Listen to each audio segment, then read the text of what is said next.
Yes, another Michael edition of the Corby Town Football Club podcast. And I'm Chuck. Hello. This is Michael. Hello. It was. It's with. And tonight's... Win my coffee. Yeah, sponsored coffee by the looks of it. And tonight we've got a very, very, very, very special guest. Now, some people might know what John Dunham looks like. Doesn't know what John Dunham looks like. This is what he looks like in the flesh. It's been released today that he's leaving his post of working for Northants Telegragh after 24 years. 24 years. Unbelievable. But yeah, we've got to remember, you know, this is a guy that covers football all over the Shire and into other shires, because you've been at Banbury and such. But also, I mean, the roots go deep here at Corby Town and the Dunhams, because your dad was a member of the board as well. So we'll just do this. Ever the professional. But yeah. That looked wonderful. But John, obviously, how are you feeling? Thanks for turning up tonight. How are you feeling in yourself? I'm feeling pretty good, Chuck, to be honest. Yeah, I'm all right. You know, it's been a bit of a whirlwind last probably couple of weeks, really, since sort of made the decision that now was the time to go. So, yeah, I'm feeling pretty good. I'm feeling pretty satisfied about what I've done, which is the most important thing. You know, 24 years I think is a long time in any career anywhere. So for me to have done that in the Northants Telegragh, formerly the Evening Telegraph, when I joined, I'm pretty proud of the stint I've done there, to be honest, and I'm pretty proud of the job that I've done as well. And you've watched an awful lot of football. I have watched an awful lot of football. One of these days, while I've got a bit of time, I might try and work out how many games I actually covered, but it's a lot. The first one I covered on a full-time basis was back in 2003, Boxing Day 2003. I'm not sure whether we're allowed to swear on here or not, but that was covering Kettering. Oh, it is bleeding. So that's the best part of 20 years. Just about. Well, I covered my first game working full-time covering football, and so yeah. It's been a lot of games. I wouldn't even like to take a guess how many it's been, but a lot of games, a lot of goals, a lot of ups, a lot of downs, a lot of ups again, and yeah, it's been a pretty wild ride, to be fair. But there has been highlights, and obviously there's got to be some huge highlights over that kind of period, 24 years, and you know, particularly with Corby, because you came down to Poole. You were there as well. We were all there at Poole when we were indeed. We won the league, and that was a great day out, wasn't it? I was thinking about that because before we came on air, because you know, it's not just that day at Poole. For all the games that I've seen and all the drama and everything, I think that's probably in the top 2 or 3 of games that I watched, covered, and you know, just felt. If you feel it, then it's something special. And that day was set up, as we know, to be the title decider. Poole, I think, only needed a point. Corby had to win. Mm-hmm. First against second, winner takes all. And yeah, it was the most remarkable of games. You know, you couldn't have, you know, script writer couldn't have written it anywhere any better, really. And when you're in the job that I'm in, that's what you want. Hopefully, with the right result for the team you're covering, because it's a lot easier to write about teams when they're winning than it is when they're losing. Because everybody is, although in a funny way, everyone's more interested and ready to have a pop at you when you've written a report about someone losing rather than they're winning, because you know it's going to be all sunshine and lollipops. But that day at Poole was incredible. You know, Corby, I think, went in front and then got pegged back and went in front again and got pegged back again. And when Poole scored the second equaliser, you were just thinking, well, it's just not meant to be. And then Spencer Weir-Daly, you know, name written into folklore, isn't it, for him, for scoring the winning goal. And it was just everything about that day, wasn't it? It was, you know, it rained and it was drama, and it was. I think my laptop broke down as well. As seem did to my recall. voice. Yeah. Did it really? Yeah, oh, yeah. And I think it's the only. I think it's the only time as well in the time that we've known each other. I think it's the only time where I've ever hugged you. I think we shared a hug at the. The fact at the you full-time remember whistle. it, John, Yeah. must have been It memorable. was clearly it meant more to me than it did to you. No, certainly not. But yeah, I mean that day at pool was, just you couldn't. I like to think that I'm pretty good at writing. I couldn't have written it. It was perfect. But obviously, there's been other highlights in your career, and it must be difficult. It must be really difficult in this day and age when it seems that jobs are being chipped out all the time, and you're getting spread thinner and thinner, and you're going to Kettering and Kettering and Diamonds and Corby, and you're also writing for Banbury and Brackley, and it must be difficult. It must be a full-time job and some. Yeah, the jobs changed with time, like jobs do. Our industry has gone through a lot of change because newspapers aren't quite as popular as they once were, and we get that. So you're looking more online and everything, and there's you are looking more online and everything like that. We've seen the numbers having to go down. It's not the only industry it's happening in. You see it all over the place, don't you? So yeah, everyone has to cut their cloth to try and make sure they're still making money and everything. But in a way, it'd be easy to sit there and go, oh my God, more work and more teams to cover and everything like that. I'm kind of one of those guys. It's like, right, let's work it out and let's see how we can do it. And I'm pretty pleased with the way it's gone. Yeah, I can't. When we were an evening paper and you basically had one job, when I was doing it, obviously John Smith was here doing Corby Town, and I was doing Kettering, and Mark Lee was doing AFC Russian and Diamond. So you just had your one focus, so you were on top of absolutely everything. Anything that happened with your particular club, you knew straight away, and you were able to put it out there. Back in those days, in next day's paper, But now it's not easy because things are always happening with social media. There's always news happening all around the world. There's always news happening every given minute. So it's not always easy to keep up to date with absolutely everything. And instead of sometimes having to write a story, just retweeting things or anything like that, just to make people aware that you do know what's going on, even though you might not have time to actually write the story about it at that point. But I can't praise all the managers throughout my whole time, the whole 20 years. I don't think I've ever really fallen out with anyone, not for too long anyway, so, but even more so nowadays, the managers are always on the phone. Setch's always on the end of the phone for me whenever I needed him, and the same goes for the guys before him as well, no matter who it was, back to Tommy Wright and whoever, the managers have always been brilliant with me. I've always tried to be as fair as possible, but I got taught by, someone you'll remember, Derek War, who, was very well respected here at Corby as well. And I got taught very early on by him that the very essence of journalism, in particular sports journalism, is you have to be honest and you have to be ruthless. And if you're not, people won't respect you, And I think, judging by the reaction that we've had today, as we speak now, having made the announcement that I'm, heading off, riding off into the sunset in about a month, the response has been amazing, overwhelming actually, to be honest. Well, I did see the tweet. Have you seen the tweet that John sent out earlier today? No? You've not caught up with that yet? No. Oh, right. 42,000 views. Yeah, that's right. Yeah.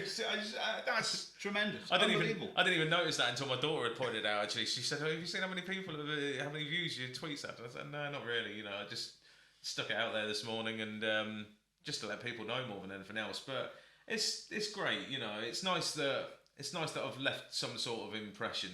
Which is ultimately what anybody wants to do in any job they do, no matter what it is, isn't it? If you work hard and you're willing to put the time in, then you garner some respect, and I think I've done that, and yeah, I'm happy with it because I really have lived the job. I really have. I mean that, I'm on social media pretty much 24/7, 24/7. yeah. You know, from the moment I go to bed to the moment I wake up. You know, and there's been plenty of times in the past where I've had no sleep because of work. So you know, no names mentioned on that about what period that was. Do you think Mrs. Dunham will be happy with taking you down? I don't know, down to the shopping centre, either in Kettering or Diamonds, or not Diamonds, the other place. Russian Lakes. Yeah. No, Have you been to Rushden Lakes? I was there yesterday. Well, yeah. I think they should sponsor us. They've got some nice clothing shops there, and we look tatty. Get us some sponsorship. Oh, sexy. Sketchers. New sketches. Wow. No, someone's doing Hey. it right. Frank, if they're okay for Frank, not Frank, what's his name? I don't know. Harry's boy. Are you still going to be writing for that lot over the border then in Leicestershire? Who's that? What, Harborough? Yeah. No. They were part of the deal. Because I did the Telegragh, and then I ended up with doing the Harborough Mail, which is what I was. So I was doing a bit of work covering Harborough as well. Which actually, there is a part of me that is quite sad about it for this season, because I think this is going to be an incredible season. I really do. With Harborough, Corby, Diamonds, Spalding, you know, all in the same division. I think it's going to be a pretty wild season, to be honest. And you know, I think I've already mentioned it to Mrs. Dunham, but I'm definitely planning on being here on New Year's Day for Corby against Diamonds. 1 o'clock kickoff, allegedly at the moment. We're thinking it could be as a neutral, just to enjoy the game. I think I might. Are you going to think of bringing the other neutral of the family in, little Leo, who obviously everything he now writes on social media ends in COYP. Yeah, I'm afraid he's been a Corby Town fan. He's been up here. He was here long before. He was up here at Steel Park long before he was ever at Latimer Park, wasn't he? But no, yeah, I'm afraid he is unsavable and is at the moment has had his brain washed by ketchup. Well, I mean, I don't know. Do you put it down to being a bad parent that you brought your boy to the football and he's following local football? That's fair enough. But you didn't bring your daughter, and she's a Man City fan. Now, if you brought her here, she would. Corby, Man City play the similar football, don't they? They do, and I've tried to say that to her, and she doesn't seem to believe me. Maybe I'll bring her on New Year's Day. Maybe I'll bring her on New Year's Day to give her a taste of it. But no, she. Let's get a living daylights out. Jess is a really funny one, because right up until, you know, quite recently, she was not really any interested in football at all. You know, not really bothered about it, and then she started just following football, and then started following Man City in particular. Why wouldn't you? If you don't support anyone and you want to support someone, why wouldn't you? And to be fair to her, she's living it, because you know she was at Wembley for the FA Cup final last season. She has got a membership with the club, and she goes to quite a few of the home games. I've had to take her to a few of the home games. That must be terrible. Oh, it's been an absolute disaster, mate. So watching some of that football. I mean, you being a fan of a quality team like Norwich City would mean that it's not comparable. Someone said to me on Twitter. They said, "Oh, you know, if you're stopping this, you'll be able to go and watch Norwich on a Saturday." I'm like, "No, I want to enjoy myself. I'm going to watch Norwich." I might try and take in a Canaries game. It's been a while since I've been able to go. So you were going to Germany then, were you? Oh yeah, I think I've just been saved by the bell then. Look, one man doesn't make up a team, does it? We all know that. We've been watching football long enough. If it's the case that Harry Kane has gone to the Bundesliga, well, all well and good. And if he comes back after a year to make that record his and claim what was Alan Shearer's, fair enough, we'll take it. It's an interesting decision that he's got to make, actually, isn't it? Because, you know, he gets a lot of stick, doesn't he, about, you know, not winning trophies and everything like that. But he's got the opportunity to become the all-time leading goal scorer in Premier League history. Is that bigger than a trophy? Individually, it certainly is, isn't it? So, you know, it'll be interesting. By the time this goes out, he probably would have made his decision, wouldn't he? So it'll be interesting to see what decision he's made. But you are back here for the first home game of the season. Corby Town are playing away this weekend. It is this weekend. The season's here, Michael, isn't it? It is. So we're all off on a Bear Hunt, probably, or something like that. I don't know. Baldermere, St Michael. And we're going there, and then we're back here the Wednesday night for the game versus Shepshed Dynamo. Shepshed, yeah. That'll be my last game covering a game at Steel Park. the team from Butthole Lane. Yeah, that's right. Yeah. And if I can pick you up on both the point that you made earlier, you said the Harborough Times. I think you'll find it's the Market Harborough Times, and you said Harborough Town. I think you'll find it's Market Harborough Town. So yeah, the Harborough Mail I work for. All right, Harborough Mail, Market Harborough Mail. No, it's just the Harborough. No, I think you'll find it's the Market Harborough Mail. Is it really? Yeah. It's only known as the Chuck has Harborough. this thing about Harborough. Yeah, He forgets the Harborough. It's market in front of it. There is a market. It's a big wind Market up. Harborough. And it's not even a harbour. Let's get this right. Market Harborough. Harborough, you've got a harbour. It's not Market Harborough, is it? You've got a harbour. It's Market Harbour. Simple as that. You've made a mess of the name of your town. Bring it on. Write to me. Messages down here. And whilst you're doing this down here, subscribe, like, and hit the notification button. See how to sneak that. Shoehorn that in, Michael. You reckon? You've gone on a rant again about Harborough. and there's no passion in that town either because nobody has ever written anything back. Maybe they don't watch it. Maybe they're sick of you. This is fun. This is entertainment. This is better. Proper This entertainment. is better than the One Show. I'm having a go at the big boys now. BBC One. Yeah, the One Show. God, that's probably the worst. The worst. I don't know, opening theme of music because it's just got the word one over and over and over. Yeah, it's called the One Show. Yeah, I know. Yeah. So. And if you're a fan of Reef and you haven't seen the short, go and check that out. Anyway, thanks, Michael, for that. That is going to go on Twitter, by the way. Is it? I think it's already out there, isn't it? Yeah, so you're up here for that last game of the season versus Shepshed. What do you think, having seen the team, because they're getting their photos taken tonight? How do you see this season panning out for? Obviously, to cover all bases because you're practically a Diamonds fan as well. How do you feel it pans out for Diamonds, Harborough, Market Harborough, Corby, and even Spalding? Do you think they're going to be there at the end? Yeah, I mean, I think I'm in quite a fortunate position, I suppose, where I can probably comment on just about everyone that you've mentioned. I mean, if we start with Corby, I think they're going to be right in there, and there's various reasons for that. One, they've kept the vast majority of a side that finished the season probably as well as anybody last season. You know, that run they had, unbeaten run, was so nearly looked like it was going to take them bang into the playoffs, and they just fell off in a couple of games and then finished strongly again. It just wasn't quite enough. They've got a manager in Gary Setchell who knows how to win things at this level. He's proven.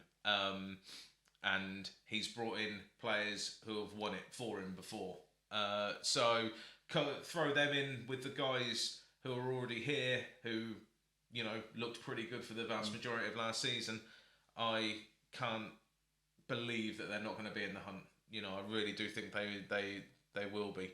The same goes for Spalding, simply because of the signings they've made. They have to be in there. You know, they've invested a fair bit of money. I suppose he might not appreciate me saying this, but They're quite old. Elliot Sand is not really proven as a manager just yet, but he's got all the credentials that you need to be a manager because He's a player's player. He was always a player's player. He wasn't is, he? and he's a good lad. And I think he'll do well. I think he will, and he's brought in. Yeah. He's brought in players who know him. You know, I mean, Glenn Walker, just brilliant player for Brackley in the National League North last season. To get a player of his calibre, that's happened because Elliot and him are good friends. You know, that's the reason it's happened. So Glenn Walker did start at Corby Town. he did, I'm just saying, and he's a fine player, and he should be excellent at this level. So for the calibre of players that they've signed, they have to be in it, and I think they will be. And to an extent, that probably goes for Harborough as well. To be fair, again, you know, they've gone out and they've improved what was already a half decent squad. You know, I mean, Connor Kennedy is just an incredible signing. Jake Duffy, we know from here, is, you know, talented player and solid and everything that goes with it. So those three, I would be amazed if those three aren't in the top 5 at the end of the season, and I think they'll be if one of them or two of them or three of them aren't, they're going to be hugely disappointed. You know, I think those three could potentially even battle it out for the title. To be honest, that's how good I expect them to be. And then there's Diamonds, who are something of a bit of an unknown quantity. But what they, you know, they're going to be a young side. They're not going to sit around and tell you that they're going to be challenging at the top. They're not saying that at all. They want to come down, and after relegation last season, they want to win a few games. I think they will. They've got a really good manager there, experienced in Chris Nunn, who's just the nicest guy you could possibly. I always think he's a bit too nice for football. He's such a good guy, and he will get them competitive, and that's what they will be. It'll be interesting on Bank Holiday Monday actually to see how they match up against Corby more so. You know, I think we can know what to expect from Corby to an extent. Diamonds will be interested to see where they are against a team like that. So yeah, I really think it's going to be it's one of the reasons why I'm a little bit sad I'm going now, because it probably is going to be quite an interesting season with those teams at it. There will be people at the back of the class sniggering behind their hands going, we can't not mention Kettering. It seems they've left it late. They've brought in players late. They've had their last friendly. They've already played one game in the league. You were there at Stamford last week. We know Stamford very well because of several players that have gone to Stamford, and of course their manager, Graham Jury, little lad that he is. I saw him after the game. Great guy. Was it a tough game, do you think? Because they started slowly, didn't they? Kettering really had to pull themselves back into the game. Yeah, they Kettering have had a tough summer. Another tough summer. You know how many times have I reported on a tough summer at Kettering? A lot. You know, the owner there has decided to step back a little bit, so they've got basically fans helping to run the club on a day-to-day basis, which they're doing brilliantly. You know, they're really working. There's a lot of hard work going on, but eventually, of course, you have to go to what you are, and that is a football club. So they've got an experienced manager in Andy Lee's, very experienced, who, you know, knows the level and everything like that. It's not been easy because they were kind of a month behind everyone else in terms of putting the squad together and everything. So it's kind of has been thrown together a little bit. So I expect them to probably change their squad around as the season progresses more so than anyone else. So the defeat on Saturday didn't actually come as a massive surprise to me, because momentum is everything in football, and Stamford are a club who have got a lot of momentum. They won the league last season, which wasn't an easy thing to do with how strong Hales Owen were in the league as well. So, and Graham Jury is the sort of manager, as you well know, who will get any team fired up. And he did just that. But to be fair, Kettering started the game pretty well, took the lead, got pegged back, took the lead again, got pegged back, and then once they conceded the third goal in the second half, they struggled a little bit. So, you know, it's difficult to know what to expect from Kettering. I'm not expecting them to really pull up any trees. I don't think they really need to be honest. They need to get things in shape off the pitch as well as much as on it this season. There's a lot of football ahead of us, isn't there? There is indeed, plenty of looking forward to it immensely.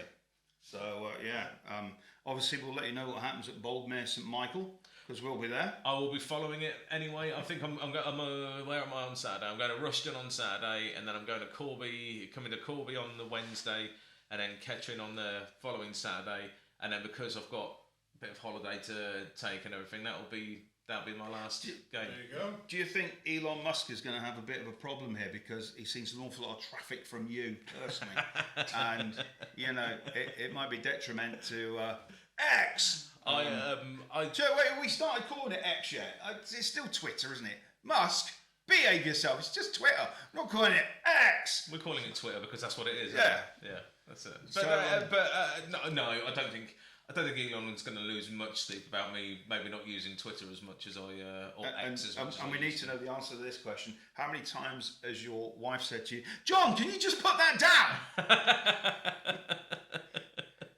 Leanne must be on your back all the time, mate. What are you doing with that phone? Put it down. Are you reading your phone under the covers? She's incredible. She's put up with a lot over the years, I can tell you. And there's been numerous times there's been numerous times when I might be taking a bit of stick on Twitter where I've had to hold her back a little bit because she gets very fired up when people start having a go at me. So, but she, I can't believe you let her follow you. No. I mean, that's the problem, isn't it? You have to ban her from you.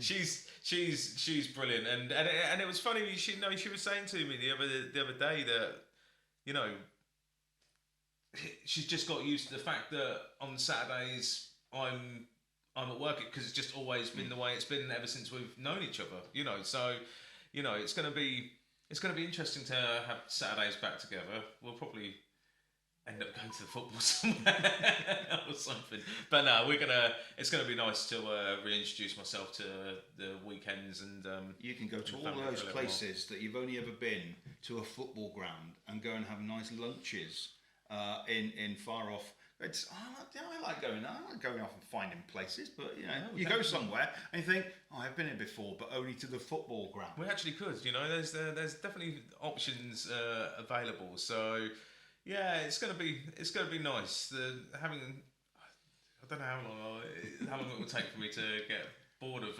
not going to football on Saturdays. Well, if you get bored, I'm sure we'll have you back here. I'm sure you'll be welcome back with open arms at the club if you ever want to come watch the game. I know you'll be here a week on Wednesday, or a week, Wednesday, next Wednesday. Yeah. But John, anything else, Michael? You've got a taxing question for Mr. Dunham? I'm not sure whether I have or not. He said it all. I think we covered it all. Oh, there you go. Oh, one quick one. Did the catering owner pop up at Jersey Bulls? Yeah, that's right. Yeah, he's been announced as a director at Jersey Bulls, which is interesting because I'm not sure whether you're allowed interest in other clubs when you're still, and he's still technically the owner at Kettering. So not unless you're Marinakis. He's got 3. Yeah, well, that's it. Yeah, no, exactly. So listen, I'm sure there's things that can be worked around that. Yeah, but yeah, it's an interesting one. But I mean, Richie Shum is from Jersey. He was born on Jersey, so he's a Jersey guy. So it didn't come as a huge surprise to see him getting involved there. I knew he'd been very interested in what they were doing anyway. So it doesn't really matter. They're not English, are they? They're French. Come on, Jersey. So how you doing? Hey, controversial television here on YouTube at the Corby Town TV. Anyway, all we've got to say, John, you'll be welcome back anytime you need to talk because we know you've got a huge knowledge when it comes to local football. You'll stay in touch. However, you might not want to stay in touch with football. You will be looking at things because it's in your DNA. It's a natural thing. So, I genuinely will be looking, and it's not going to be one of these things where I'm completely going to switch off from it because I've been around it too long to do that. I genuinely wish everyone all the best for this season and going forward. But seeing as what podcast I'm on, I really hope Corby do. I genuinely, I really hope they go up this season. I think they've got a big chance. There you go, ladies and gentlemen. Mr. John Dunham, a huge Norwich City and Corby Town fan. Thank you. This is Corby Town TV. Please, if you enjoyed this podcast, webcast, whatever you want to call it this week, subscribe, hit the notification button and the like button, and we'll tie it up there and say goodbye. Thanks for watching. Thank you very much. Good night. See you next time.